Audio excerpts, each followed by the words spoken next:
Do aliens believe in God?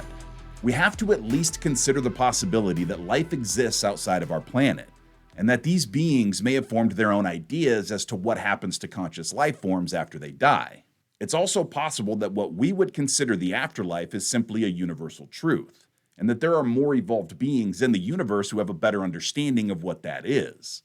We've heard a lot about UFOs and aliens over the last several decades, but what, if anything, have we heard about the alien religion?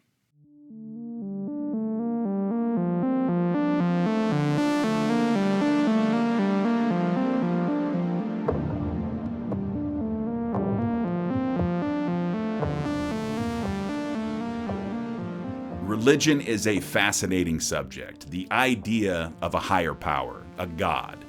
Where does it come from? Is it something that is ingrained in human DNA? Was it the greatest human invention? Or is it a universal truth? The only thing we know to be true is that nobody actually knows the answer. And I would argue that the people who think they have all the answers are usually the most clueless. Most of what we see today is the bastardization of belief. In every area. So what Satan did, I honestly believe this, that the reason why Jesus hadn't come is because people are not giving the way God told them to give. You see what I'm saying? I mean, when you understand it, you can speed up the time. For centuries, religious leaders have been using the promise of an afterlife to manipulate its believers into doing things rational human beings would never do. Modern religions care more about indoctrination and propaganda than they do helping people seek inner peace. Modern religion is a weapon. It's about affirming moral codes and enforcing property lines. It's used to promote inequality and bigotry. Nearly every war in human history has been enacted in the name of God. Do your worst! I dare you! Try to stop us! But what fueled the belief of a higher power in the first place? Was this the idea of one brilliant individual who discovered a way to influence other human beings to do their bidding? Or was this something that we sensed as our brains evolved to become self-aware? Is it possible that there's life out there somewhere in the universe that has an even more evolved awareness of this higher power?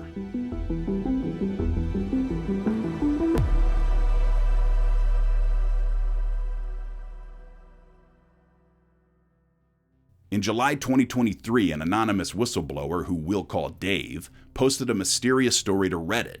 In it, he claimed to work as a molecular biologist from the late 2000s to the mid-2010s for a national security contractor in a program to study Exo-Biospheric-Organisms, EBOs for short, or as you and I know them, aliens.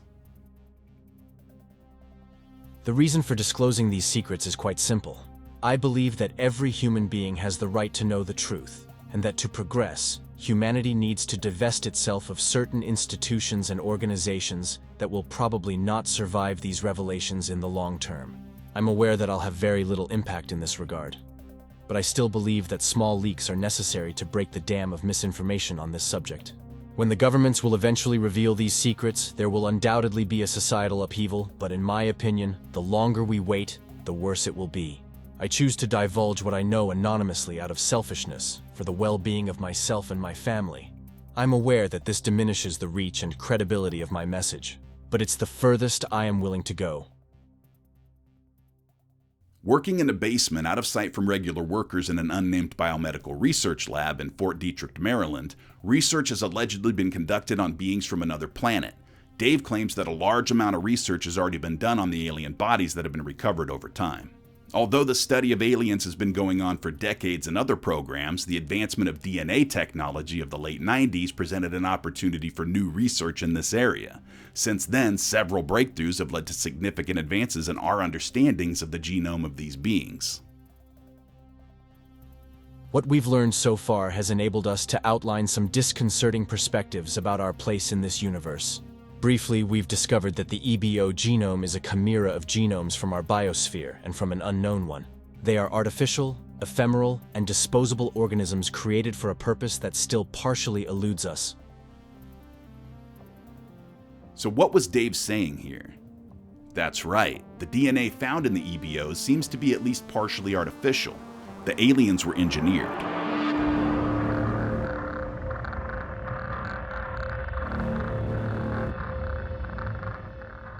Dave goes on to explain the biology of these aliens, but what they found shocked them.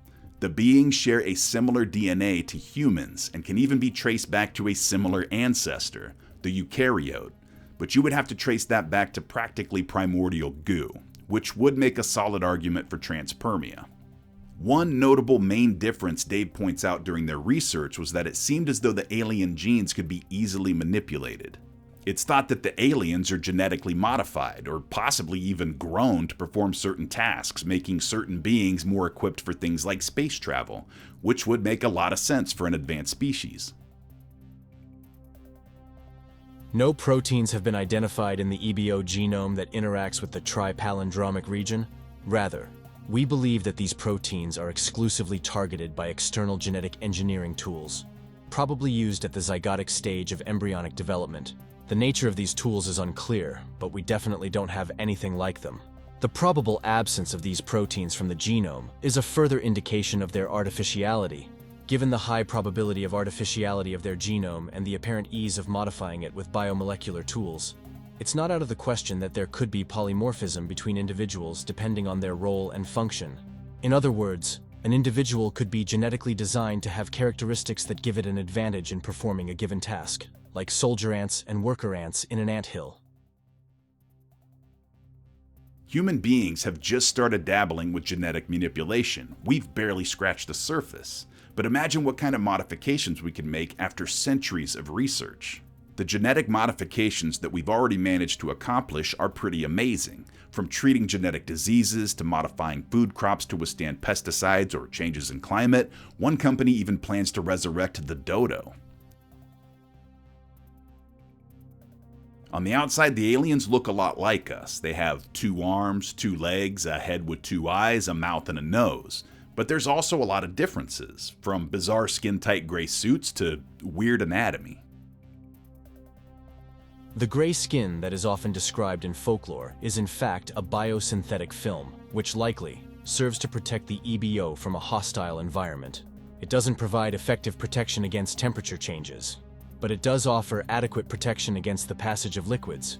The head contains 2 large, oversized eyes, 2 nostrils without protuberance, a narrow mouth without lips, and 2 ear canals without auricles. Like the skin, the eyes are covered with a semi-transparent biosynthetic film that offers the same environmental protection, while providing protection against certain wavelengths and light intensity. When the film is removed, a more traditional eye is revealed. The writing is very technical. It's clear that Dave knows enough about the field of microbiology to speak confidently about the subject. But one of the most fascinating parts of this story were the documents pertaining to the religion of these aliens. In this anonymous post, Dave mentions that most of his time was spent studying the biology of the aliens, and while he wasn't granted access to any of the technology operated by these beings, he did have access to some of the documents that mention their culture and religion. He says that the information was gathered from a conversation with one of the aliens, although he's not sure if this alien was an ambassador of sorts or simply a survivor of a crashed UFO. In it, he states that the aliens do in fact believe in a soul, but not in the same way that humans do.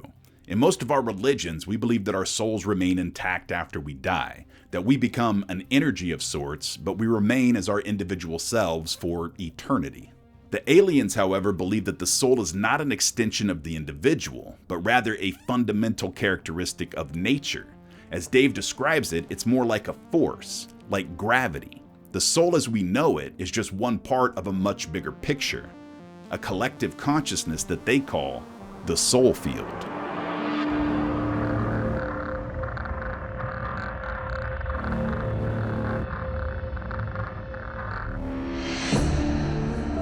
With time, and with the right conditions, life in turn becomes more complex until the appearance of sentient life.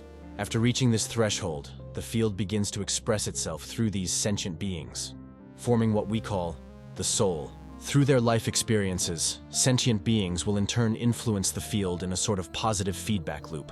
This in turn further accelerates the complexity of the field. Eventually, when the field reaches a critical mass, there will be a sort of apotheosis. It's not clear what this means in practical terms, but this quest for apotheosis seems to be the EBO's main motivation. Dave goes on to explain that the aliens view the soul field as an obvious truth and not a belief. He also argues that the soul loses individuality after death, but that memory and experience persist as part of the field.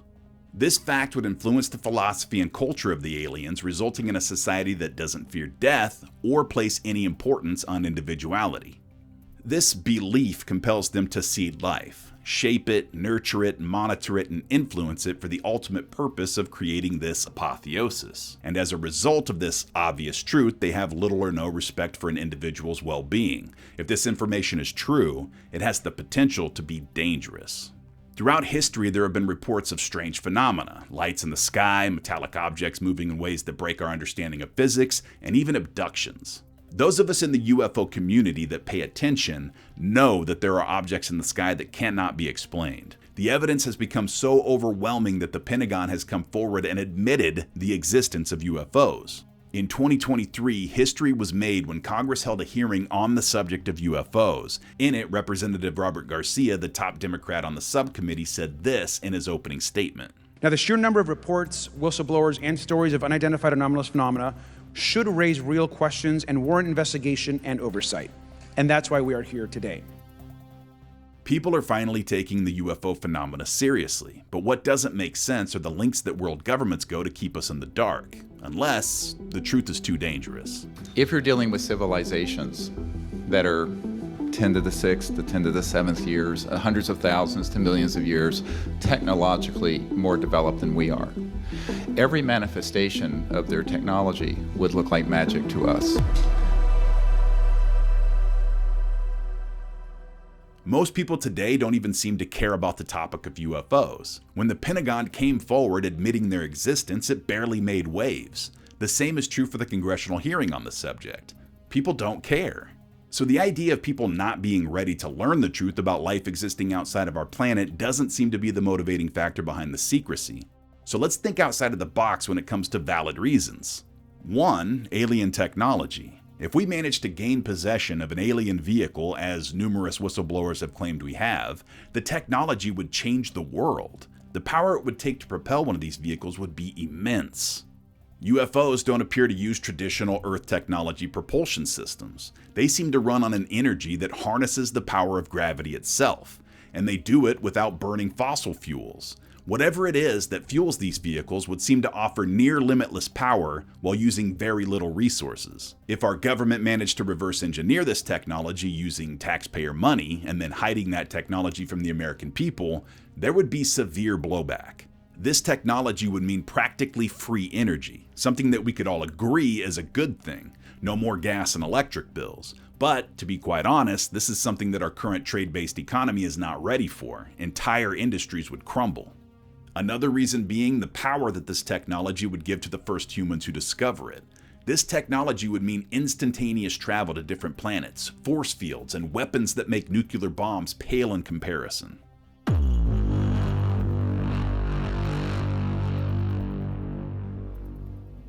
The first people to discover this technology will rule the entire solar system for thousands of years.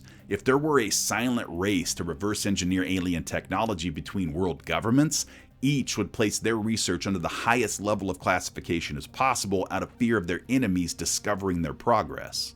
Much like the Manhattan Project, the US government and Germany were both working on a superweapon, the atomic bomb. If Oppenheimer and his team didn't crack the code first, the world would be a much different place today. More importantly, they accomplished this without the general public finding out. And lastly, the final reason for secrecy would be the alien religion. What if the soul field is real? What if we simply do exist for no other purpose than to gather experience? No matter how good or bad you were in this life, there is neither punishment nor reward. What if when we die, we lose all sense of individuality and simply become part of a collective consciousness? If you knew this to be true, would it change how you live your life? Knowing this could potentially make people decide to stop playing by societal rules. After all, there are no consequences, no heaven to strive for, and no hell to fear. The motivation to work a 9-to-5 and be a good law-abiding consumer would be lost on many people. If life on this planet turned out to be nothing more than playing an avatar in a video game, people would lose faith in our current power structure and society would crumble. If you don't believe me, take a look at your average GTA player.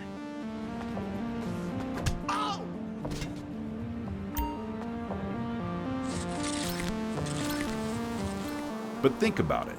Would the idea of a soul field be so bad? I mean, perhaps as a collective consciousness, we'd get to relive the memories of the greatest moments in history. Imagine being able to experience the memory of being the first human to walk on the moon.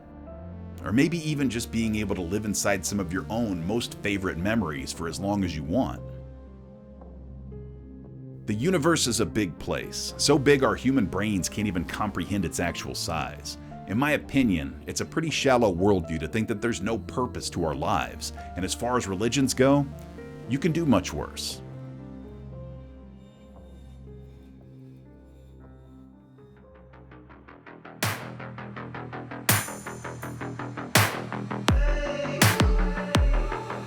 And that is it for this episode. Thank you for keeping me company. Remember, the world is full of incredible stories, so please keep coming back for more. And if there's a story you'd like to hear me share or a topic you'd like to hear me talk about, please feel free to reach out. I've got the email address in the description for you, or just leave a comment. Also, if you enjoyed the content, I'd ask that you please like, share, and subscribe to the channel. All of this stuff that we ask you to do, these small clicks of a button, have such a huge impact on the channel, and it helps me out a lot more than you know. So until next time, thanks again, and take care of yourselves out there. We'll see you.